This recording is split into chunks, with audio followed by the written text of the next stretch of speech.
या महाराष्ट्राच्या भूमीमध्ये असलेला जो सह्याद्री पर्वत, की जो सह्याद्री पर्वत आपल्याला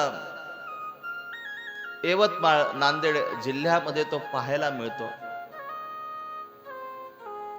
अत्यंत समृद्ध असलेला, संवर्धनाने युक्त असलेला, विपुल असलेला तो सह्याद्री पर्वत.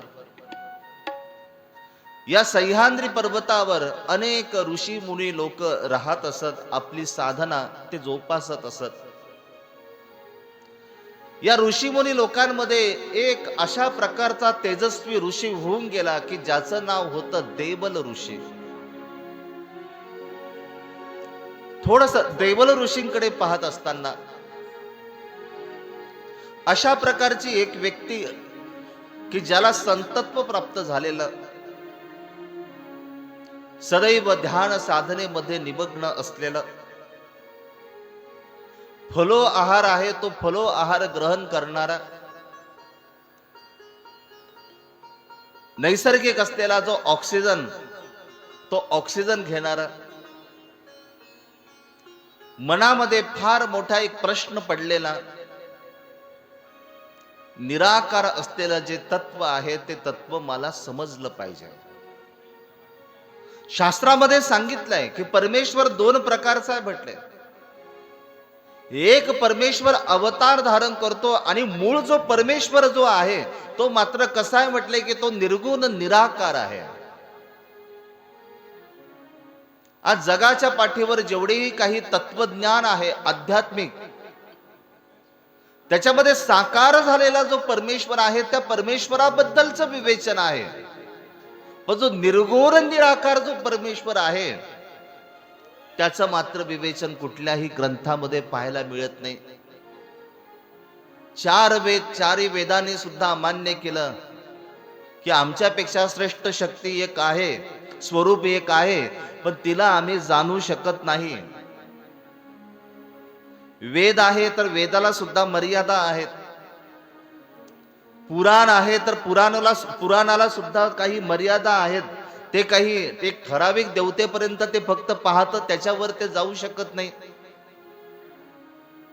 आणि यांच्या मनामध्ये प्रश्न निर्माण झाला की आपल्याला जे निर्गुण असलेलं जे तत्व आहे, निराकार असलेलं जे तत्व आहे, तर त्या तत्वाचा, ईश्वरी तत्वाचा परिचय आपला व्हावा. फार अवघड अशा प्रकारचं त्यांचं ध्येय होतं. आणि मग त्यासाठी त्यांनी या निसर्गाच्या वनराईमध्ये, सह्याद्री पर्वतामध्ये बसून ध्यान साधनेला त्यांनी प्रारंभ केलेला आहे.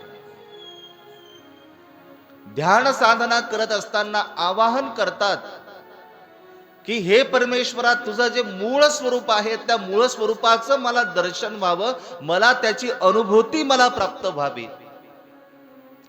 अनेक विद्या मी प्राप्त केल्या, तंत्र मंत्राने सुद्धा मी परिपूर्ण आहे, परंतु परमेश्वराचा अवतार अवतीर्ण होतो, पण कधी मात्र मी त्या परमेश्वराच्या अवताराला बघितलं नाही. परमेश्वराची भक्ती एवढी सोपी नाही. तुम्ही नुसती अगरबत्ती दाखवली म्हणून परमेश्वर तुमच्यावर प्रसन्न झाला असा प्रकार नाही. तुम्ही मोटरसायकलवर गेले, नुसतं असं केलं हॉर्न वाजून आणि म्हणून तुमची भक्ती देवापर्यंत पोहोचली असा काही प्रकार नाही. आम्हाला वाटतं एकदम सोपं आहे. मंदिर दिसलं की मंदिराला असं करायचं, निघालं पुढे, झाली आमची भक्ती. आपल्या घरातला देवारा असतो, त्या देवाऱ्याला कधीतरी आठवण आल्यानंतर सगळे देव काढायचे, धुवून काढायचे आणि ठेवून द्यायचे, म्हणायचे बास देवाला मी आंघोळ घातली. कधी तुमच्या मुलाला घातली अशी आंघोळ? माहिती तुम्हाला, ते पितळीचे देव असतात, मूर्त्या असतात, परात ठेवली जाते, त्या परातीमध्ये एक असं उचलल्या जातं, भस्कन ठेवल्या जातं, दुसरं उचलल्या तर ठेवल्या जातं, पाणी असतं, पाणी ओतल्या जातं, कपडाने पुसल्या जातं आणि ठेवले. झाले म्हटले आमची देवपूजा. ही काय देवपूजा आहे आपली? ही देवपूजा नाही. भक्ती कळाली पाहिजे. परमेश्वराची आराधना कशा पद्धतीने करायची ते देखील कळलं पाहिजे. आणि म्हणून देवल ऋषींकडे जेव्हा आम्ही पाहतो तेव्हा परमेश्वराची भक्ती करत असताना, तप साधना करत असताना तासन तास त्यांचे निघून जायचे एकाग्र चित्ताने. आणि परमेश्वराची भक्ती ही घरी बसून साध्य नाही होत. आमच्या सर्वज्ञ श्री चक्रधर स्वामींनी ज्यांना प्रथम आचार्यपदी बसवलं असे आचार्य श्री नागदेवाचार्य. या आचार्य श्री नागदेवाचार्यांची एक शिष्य आहे की जिचं नाव आहे साकाईसा. आचार्य श्री नागदेवाचार्य तिच्या घरी गेले. तिला खूप आनंद झाला, माझे गुरु माझ्या भेटीसाठी आले. मिष्टान्न तयार केले, भोजन झालं. आचार्य श्री नागदेवाचार्य समोर बसले, साकाईसा सुद्धा त्यांच्या समोर बसले. आता साकाईसाला असं वाटतं की आचार्य श्री नागदेवाचार्य मला विचारतील किती नातू आहेत, कपाशी किती पिकली, केळी काय भावाने गेली, कुठे गेली, वांग्याचा सीझन सुरू झाला का नाही अजून, भाव चांगला होता का त्याला नाही, असं विचारतील आचार्य श्री नागदेवाचार्य. पण आचार्य श्री नागदेवाचार्य मात्र अगदी शांततेने बसले. गोलो नावाचा नातू आहे, सिती नावाची नात, दोघांना गोंजारत बसले. दोन हात त्यांच्या पाठीवरून फिरवते, त्यांचा लाड तेथे करते आणि ती बसली. आचार्य श्री नागदेवाचार्य तिला म्हणतात की साकाई तू विजना का न जासे. अगं तुझ्या वयाचा विचार कर, आता वृद्धत्वाकडे तू पोहोचली, जीवनाचा अर्धा टप्पा तू आता गाठलेला आहे. आता उर्वरित असलेला अर्धा टप्पा त्या परमेश्वराला प्राप्त करण्यासाठी जरा विचार कर. आणि आचार्य श्री नागदेवाचार्य म्हणतात की जरा घर सोड आणि एकांतात जाऊन जरा देवाचं नामस्मरण कर. आपल्यासारखी भोळी भाबडी होती. ते म्हटले हे काहीजे जव जव गोलो ते खेळवी, तव तव देवा ते आठवतो गा. ते म्हटले जेव्हा जेव्हा मी माझ्या नातवंडांना खेळवते त्या त्या वेळेला मात्र मी काय करते म्हटले मुखाने मी देवाचं नामस्मरण करते. ती साकाईसा खूप प्रामाणिक होती. तुमच्यातली जर साकाईसा जर असती आणि तुमच्यातल्या साकाईसाने जर तुमच्या गुरुने जर त्यांना जर असाच जर प्रश्न केला असता, ते म्हणले असते बाबा रोज संध्याकाळी 8 वाजता टीव्ही वरची माझी आवडती सिरियल पाहते, त्या त्या वेळेला मी काय करते देवाला मी आठवते. असतंच का नाही आपलं तसं. आपली गाठी असते हातामध्ये, मनी माग मनी ओढणं चालू असतं, तिकडचे दृश्य बघणं चालू असतं. काय भामटा निघाला होतो तिला सांभाळत नाही आणि तिचा किती हाल करून राहिला तो, त्याला काही कळत नाही. ती पण पागल झालेली आहे. त्या घरातून निघून जायला पाहिजे पण तिथंच ती बसून आणि हातामध्ये काय मनी माग मनी ओढणं सुरूच आहे. हा देव कधीच निघून गेला त्या टीव्ही वरचा, जो कधीच बघितलेला नाही आणि जो कधी तुमच्या स्वप्नातही येत नाही, पण त्या देवाचं आता स्मरण तेथे सुरू झालं, देवीचं स्मरण सुरू झालं. आजची साकाईसा अशा पद्धतीची असते. आचार्य श्री नागदेवाचार्य म्हणतात की गृहस्मरणापसी झाडातळी मनोरथ कीजे ते निके. घरी बसून नामस्मरण करण्यापेक्षा एखाद्या झाडाखाली बसून जर तू तेथे जर नामस्मरण जर करशील ना, तर ते तरी तुझ्या साधना तुझी जी आहे ती फलित होईल, नाही तर होणार नाही.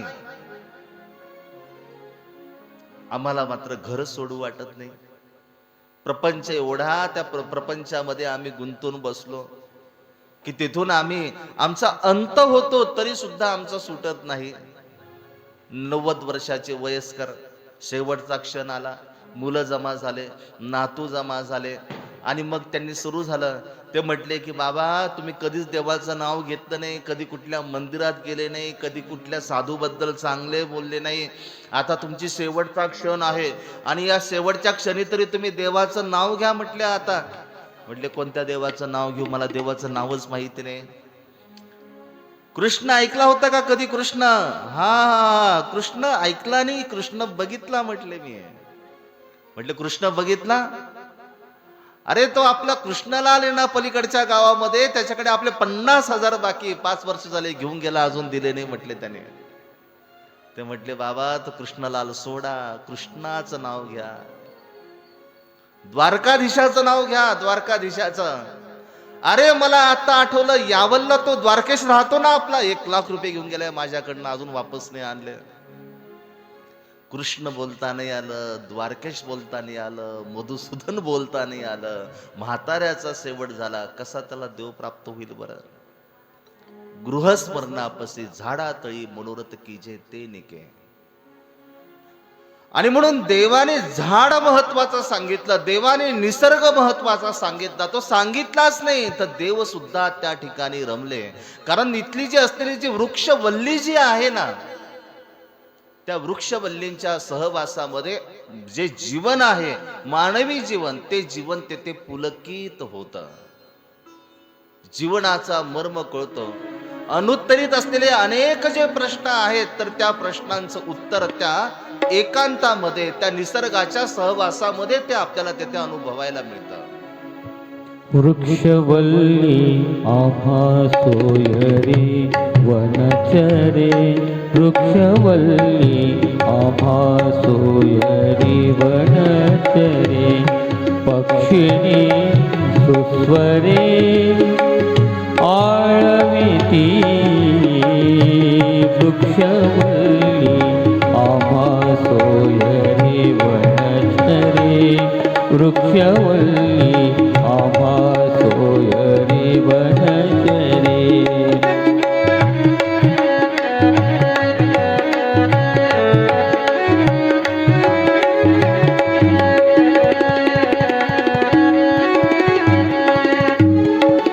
येणे सुखे रुचे एकांताचा वास, येणे सुखे रुचे एकांताचा वास, नाही गुण दोष अंगा येत, वृक्षवल्ली आम्हा सोयरे वनचरे, वृक्षवल्ली आम्हा सोयरे वनचरे.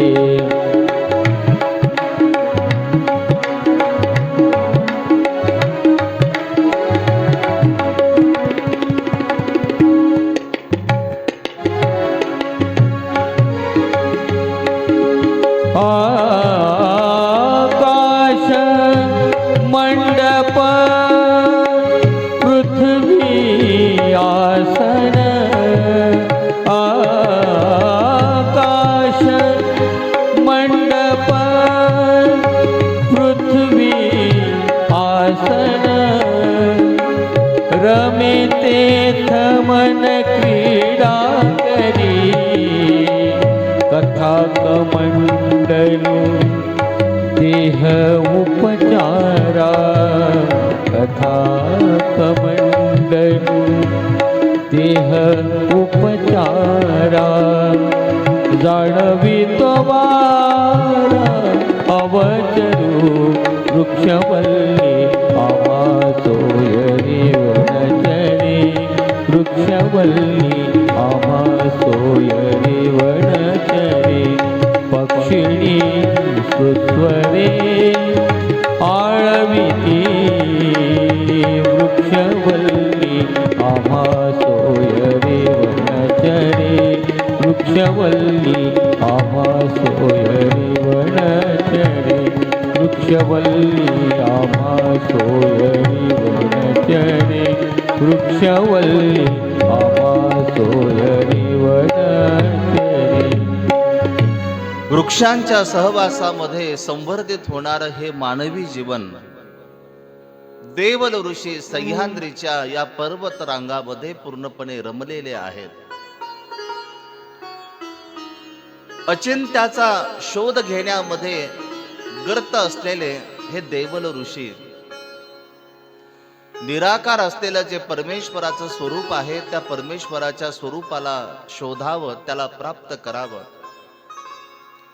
यासाठी लागणारी जी निरंतर असलेली जी साधना आहे, तर ती साधना त्यांनी सुरुवात केलेली. एक एक देवतेचा वर त्यांनी कधीच प्राप्त केलेला होता. सगळ्या ज्या देवता आहेत त्या देवतांकडून त्यांनी एक एक सिद्धी प्राप्त केलेली. त्यांचं जे तपोबल आहे ते तपोबल फार मोठं तिथे वाढलेलं. या भूतलावर त्यांच्यासारखा दुसरा कोणीच एवढा सामर्थ्यशाली तेथे नव्हता. त्या सह्याद्रीच्या पर्वतावर प्रातःकाळी उठायचं. मेरुवाळा जे काही तळ आहे त्या तळ्याच्या ठिकाणी जायचं, स्नान करायचं. स्नान केल्यानंतर तिथली जी मुठभर वाळू आहे ती मुठभर वाळू हातामध्ये घ्यायची. या सह्याद्री पर्वताच्या पायथ्याशी असलेलं देव देवेश्वर असलेलं ठिकाण त्या ठिकाणी यायचं. मुठभर हातामध्ये आणलेली जी वाळू आहे ती वाळू एका ठिकाणी स्थापित करायची आणि निराकार असलेला जो परमेश्वराचं जे तत्व आहे त्या तत्वाचं चिंतन करायचं, त्याची आठवण करायची. सायंकाळपर्यंत जोपर्यंत सूर्यास्त होत नाही तोपर्यंत तिथे बसून राहायचं. त्यानंतर मग आपल्या पर्णकोटीकडे निघून जायचं. त्यांची दिनचर्या ठरलेली. पहाटे 4 वाजता उठणे, तळ्यावर जाणे, स्नान करणे, फुलं घेणे, मुठभर वाळू घेणे, ती वाळू एका जागी तेथे स्थापित करणे. अनेक वर्ष निघून गेले. तुम्हाला तुमच्या जीवनामध्ये जर यश जर प्राप्त जर करायचं जर असेल तर क्षणार्धात नाही ते प्राप्त होऊ शकत. अल्प काळामध्ये आपल्याला भरपूर जर काही जर प्राप्त करायचं जर असेल ना, मग एखादी स्कीम निघते. त्या स्कीम मध्ये आपण जातो, मग म्हणतो की बघा 1 रुपया दिला तर 2 रुपये होतील, 2 रुपयाचे 4 रुपये होतील. बँकेमध्ये ठेवावं तर एवढा व्याजदर मिळत नाही. आणि मग आपल्यालाही असं वाटतं की सगळे लोक करतात, मग आपल्याला करायला काय हरकत आहे. आणि मग जेवढी काही आपली पुंजी जमा केलेली असते ती सगळीची सगळी आपण तिथे लावतो. लाखाचे 2 लाख झाले पाहिजे, 2चे 4 झाले पाहिजे, तेही अल्प वेळेमध्ये झाले पाहिजे. सुरुवातीला बरं वाटतं, आनंद वाटतो, कारण थोडेफार आपल्याला मिळालेले असतात. त्याच्यानंतर मात्र एक दिवस असा येतो की तुम्ही तुमच्या संपूर्ण जन्माची जमवलेली जी पुंजी होती ती एका क्षणार्धात नष्ट झाली. फक्त मोहापायी ती नष्ट झाली. मोहवश हा मनुष्याचा कधी घात करेन हे त्याला देखील तेथे कळत नाही. अशा प्रकारचा जो मोह आहे तो मोह मानवाला नष्ट करणारा आहे, नेस्तनाबूत तो करणारा आहे. पण देवल ऋषींची साधना माहिती त्यांना, त्या ईश्वराला जर प्रसन्न जर करायचं जर असेल ना तर ईश्वराला प्रसन्न करण्यासाठी असे अनेक जन्म मला घ्यावे लागतील. अनेक जन्म संसिद्धोस्तो याती परांगतीन. एवढं सोपं नाही ते. आम्हाला असं वाटतं की देवाला 11 रुपये 1 विडा ठेवला की देव माझ्यावर प्रसन्न झाला पाहिजे. 11 रुपये विड्यावर ठेवायचे आणि 11 लाख मागायचे, जणू काही देवाकडे लॉटरीचं तिकीटच लागलेलं आहे. आमची भक्ती फक्त स्वार्थापुरती असते.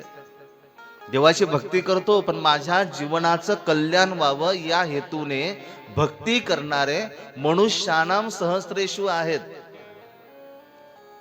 की देवा मला काहीच नको, मला धन नको, कुठलं दौलत नको, काहीच नको मला.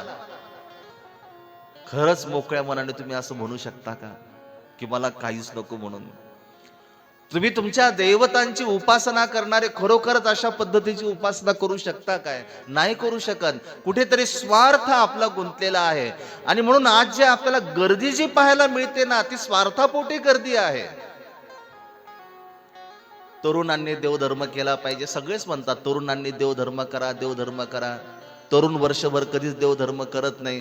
पण ज्या वेळेला बोर्डाचे पेपर आणि तो दिवस उजाडतो त्या वेळेला कधीच न उठणारा तरुण मात्र आज देवळात पाहायला मिळतो. चांगल्या मनाने गेला का तो देवळामध्ये? इच्छा एकच आहे, कधीच नाही आलो परंतु आता आलो, आता मात्र मला चांगलं यश तुम्हाला प्राप्त होऊ द्या. कधी आई वडिलांचा आशीर्वाद न घेणारे, पण त्या वेळेला त्यांना आई वडील आठवतात, त्यांना आजोबा आठवतात, सगळे त्यांना आठवतात. म्हणतात पाया पडू द्या आम्हाला, तुमच्या पायाचा स्पर्श आम्हाला करू द्या. कारण त्यांना माहिती असतं की याच्याशिवाय पुढे काही आपलं होणार नाही. आणि खरोखरच होईल का बरं देव आपल्याला?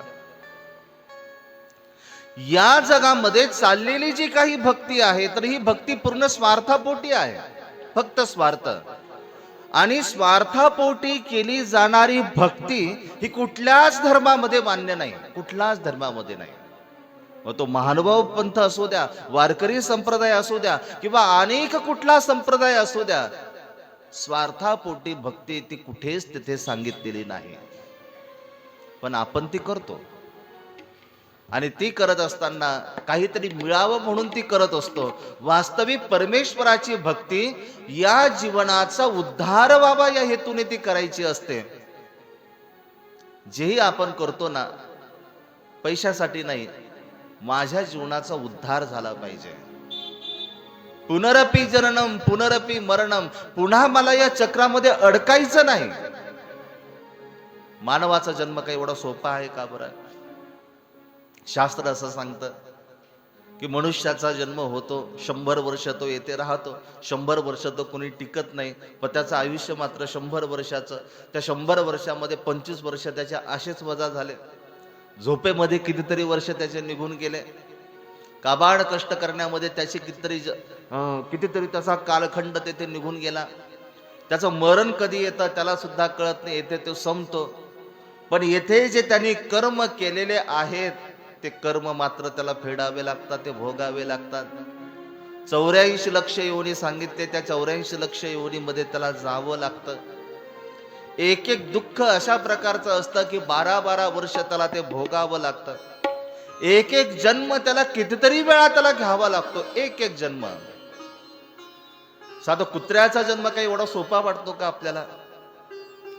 पण त्याला त्या कुत्र्याच्या जन्मामध्ये कितीतरी हजारदा त्याला त्या कुत्र्याच्या जन्मामध्ये जावं लागतं. आणि जे खाणारे आहेत ना, त्याने तो विचार करण्यासारखा आहे. काय खाणारे तुम्हाला माहिती आहे? तुमच्या निमित्ताने त्या पशुला मारण्यात आलेला आहे. निमित्त तुमचंच आहे. तुम्ही म्हणाला आम्ही नाही मारलं, पण तुम्ही घेता म्हणून तर मारलं ना मारणाऱ्याने, आणि त्याला तुम्ही खाल्लं.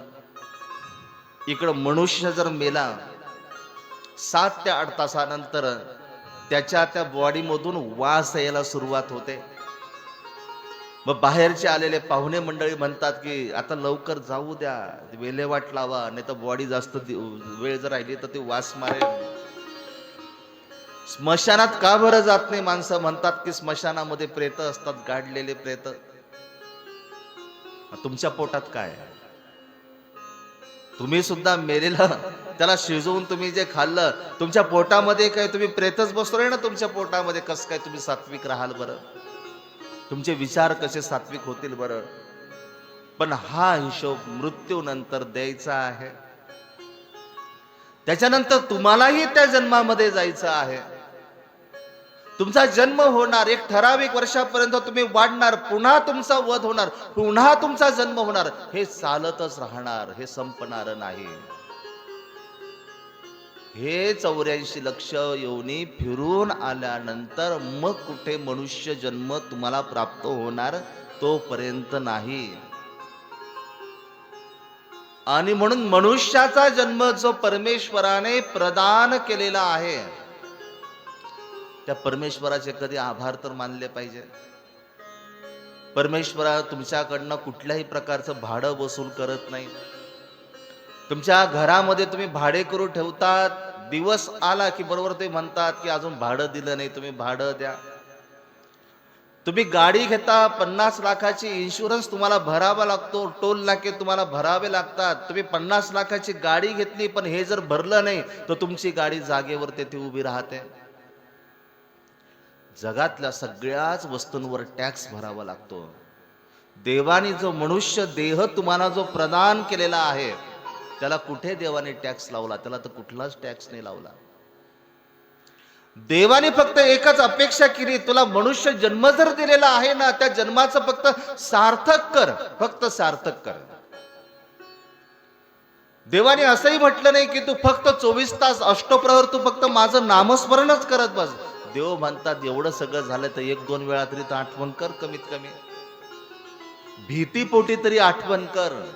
नको चांगल्या मनाने करू, पण करतो का आपण? तेवढं सुद्धा करत नाही. एवढे गुंतून बसतो, एवढे गुंतून बसतो, शेवटी पूर्ण काळ निघून जातो. आणि जेव्हा मग आपण सगळा त्याचा गुणाकार जेव्हा करत बसतो ना, त्यावेळेला कळतं की माझ्या जीवनामध्ये मी काहीच कमवलं नाही. मुलांसाठी राबलो, मुलांना मोठं केलं, पण मरणाच्या क्षणी त्या मुलांसाठी 1 मिनिट सुद्धा हा काळ मात्र तिथे थांबू शकला नाही. तो भुसावळच्या बस स्टँडला उतरलाय आणि त्यांनी फोन केला, आलो बर का, भुसावळच्या बस स्टँडला आहे, 5 मिनिटात रिक्षा करून घरी पोहोचतो. काळ असं म्हणणार नाही की आलेला आहे मुलगा आणि थोडस 5 मिनिटं थांबून नंतर मग घेऊन जाऊ. असं काळ ऐकतो का? काळ कधी कोणाचं ऐकत नाही, तो कधीच कोणाचं ऐकत नाही. आणि म्हणून देवल ऋषींची जी साधना आहे ती साधना या दृष्टीने आपल्याला पाहणं ती गरजेचं आहे.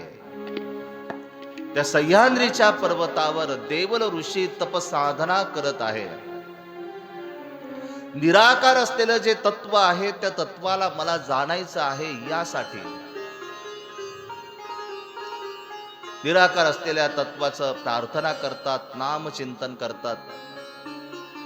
पण प्रार्थनेला सुद्धा ज्ञानाची गरज आहे. तुम्ही जी उपासना करता त्या उपासनेला सुद्धा ज्ञानाची गरज आहे.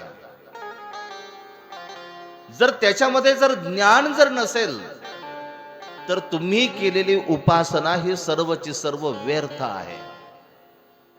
तुम्हाला माहिती आहे की तुम्ही देवतांची उपासना करत असताना नियम किती कडक आहे. तुम्हाला त्यातले काहीच नियम माहिती नाही, परंतु एवढे कडक नियम सांगितलेत. तुम्ही आता सकाळी जातात आणि एखाद्या पिंडीवर तुम्ही काय करतात की बेलपत्र तुम्ही वाहता, पण खरात त्या भक्तीचा नियम अशा पद्धतीचा आहे, तुमची वेळ ठरलेली पाहिजे, त्याच वेळेला तुम्ही गेले पाहिजे. तुम्ही जे बेलपत्र किंवा फुलं वाहता तर त्या फुलामध्ये खंड पडता कामा नये. तुम्ही निरंतर 5 वर्ष केलं, परंतु 5 वर्ष करत असताना एखाद्या दिवशी जर त्या साधनेमध्ये जर खंड जर पडला तर 5 वर्ष तुम्ही जे काही केलं ते तुमचं गेलं वाया, ते काही तिथं साचलेलं नाही. शुचिर्भूत होणं हे सुद्धा फार गरजेचं आहे. आणि मग तेव्हा कुठे ती जी देवता आहे तर ती देवता प्रसन्न होते. एरवी ती देवता प्रसन्न होत नाही. उलट एखादं औषध जास्त प्रमाणात आणि डॉक्टरने सांगितलेल्या प्रमाणामध्ये जर घेतलं नाही तर त्या डॉक्टराचा फायदा, तर त्या औषधाचा फायदा तर होत नाही, परंतु त्याचं काय होतं की रिॲक्शन होतं. इथं मात्र तसंच आहे. देवता प्रसन्न होणार नाही, परंतु देवता तुमच्यावर क्रोधायमान होईल की तुम्ही नियम पाळले नाहीत म्हणून. पण परमेश्वराच्या भक्तीचं मात्र असा प्रकार नाही. परमेश्वराची भक्ती करत असताना तुम्ही जर समजा 2 वर्ष तुम्ही केलं आणि एखादा दिवस जरी खंड पडला, आधी जे तुम्ही केलं त्याने करून तुमची जी योग्यता जी झाली ती मात्र तुमची वाया नाही झाली. कुठले नियम आहेत बरं? कुठलेच तर नियम नाही. जन लोक म्हणतात की महानुभाव पंथ सगळ्यात सोपा आहे म्हणतात. सकाळी उठल्यानंतर देवपूजा करत असताना काय आंघोळीची गरज नाही. हात स्वच्छ केले, कपाळ स्वच्छ केले की विशेष हातामध्ये घेऊन करू शकतात.